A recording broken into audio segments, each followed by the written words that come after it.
Bonjour à tous, aujourd'hui une petite vidéo pour prévenir des risques importants concernant les frelons. J'ai dû intervenir hier suite malheureusement au décès d'une personne piquée par un frelon dans un immeuble. Le nid était dans la cheminée, ce qui m'a décidé de faire cette petite vidéo. J'ai filmé l'intervention mais je ne souhaite pas diffuser la vidéo. Alors déjà, une première chose, vous trouvez un nid, vous voyez un nid, n'essayez pas de le détruire vous-même, quelle que soit sa taille. J'entends des fois des gens qui souhaitent le faire eux-mêmes avec une bombe insecticide, d'autres qui vont me dire oh, je vais mettre un coup de jet d'eau, d'autres je vais mettre un coup de balai. Ne faites surtout pas ça. Appelez un professionnel qui est formé, protégé et équipé pour ça. Tous les départements aujourd'hui en France sont malheureusement concernés par le frelon asiatique et tous les départements disposent de professionnels comme nous, et il y en a forcément un près de chez vous. Nous intervenons sur les Pyrénées-Atlantiques et le sud des Landes. Maintenant, voilà, chaque département a ses désinsectiseurs, dirons. Donc lorsque vous faites piquer par un frelon, l'un des premiers réflexes, déjà, c'est de retirer toutes vos bagues. Cela permet de ne pas gêner la circulation sanguine en cas de gonflement.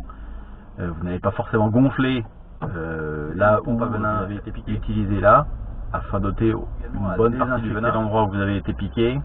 Prenez un antidouleur et pour limiter le gonflement, passez un glaçon ou une poche de froid sur la zone où vous avez été piqué. Si vous ne vous êtes pas fait piquer mais qu'un frelon tourne autour de vous, restez calme, ne faites aucun mouvement brusque. Il pourrait se sentir agressé et c'est à ce moment-là qu'on appelle, des fois parce qu'ils ont plein de frelons dans un arbre. Quand je leur demande s'ils ont localisé le nid, ben non, ils ne savent pas où il est. Il faut quand même savoir que les frelons se déplacent de plus d'1 kilomètre autour de leur nid. Donc vous pouvez avoir 50 frelons dans un arbre, c'est pas pour ça que le nid est là.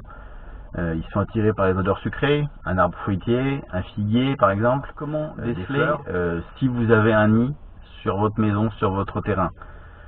Si vous avez un nid classique, bah, visuellement il est reconnaissable, de forme généralement plutôt ronde ou ovale, que l'on peut voir sur un avant-toit par exemple, près de chez vous ou d'ailleurs même ailleurs. Des va-et-vient importants de frelons à un point fixe, il y a très certainement un nid à cet endroit-là. Ne vous approchez pas n'importe où, aussi bien à 20 mètres du sol qu'à 1 mètre, dans une haie, un cabanon de jardin, un local technique de piscine, un compteur électrique ou de gaz, une cheminée, sous des tuiles, dans un grenier, dans le sol. Ils peuvent utiliser un ancien terrier par exemple.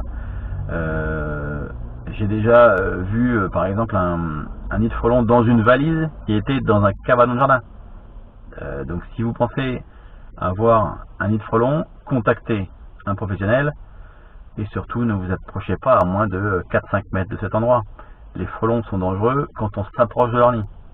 Voilà. Ils attaquent pas par habitude, ils attaquent par une ou plusieurs piqûres suivant où elles sont placées, peuvent entraîner un choc anaphylactique, qui est en fait une réaction allergique qui peut avoir des conséquences. Il n'y a pas vraiment de solution. Par contre, il y a une chose qui est importante, c'est qu'au printemps, il est très utile de mettre des pièges autour de chez vous, permettant de capturer ainsi les fondatrices qui sortent de l'hiver pour créer tout l'été votre piège, parce que vous allez principalement capturer des ouvrières, ce qui ne règle pas le problème de fond du nid. Et surtout, si votre piège n'est pas sélectif, vous allez piéger d'autres insectes, des mouches, des moucherons, des abeilles. Voilà. Donc au printemps, mais pas à l'année, parce que je vois énormément d'endroits où les gens laissent ça du mois de mars au mois de novembre, ça ne sert à rien. Donc concernant la création des pièges, bon, cela ferait l'objet d'une autre vidéo que je diffuserai un petit peu plus tard. Toujours est-il, merci d'avoir visionné cette vidéo, à vous abonner à ma chaîne, à la partager à vos amis et connaissances avec plaisir, à faire un commentaire sur mes vidéos si vous avez des commentaires à faire. Et puis je vous dis à bientôt pour de prochaines aventures.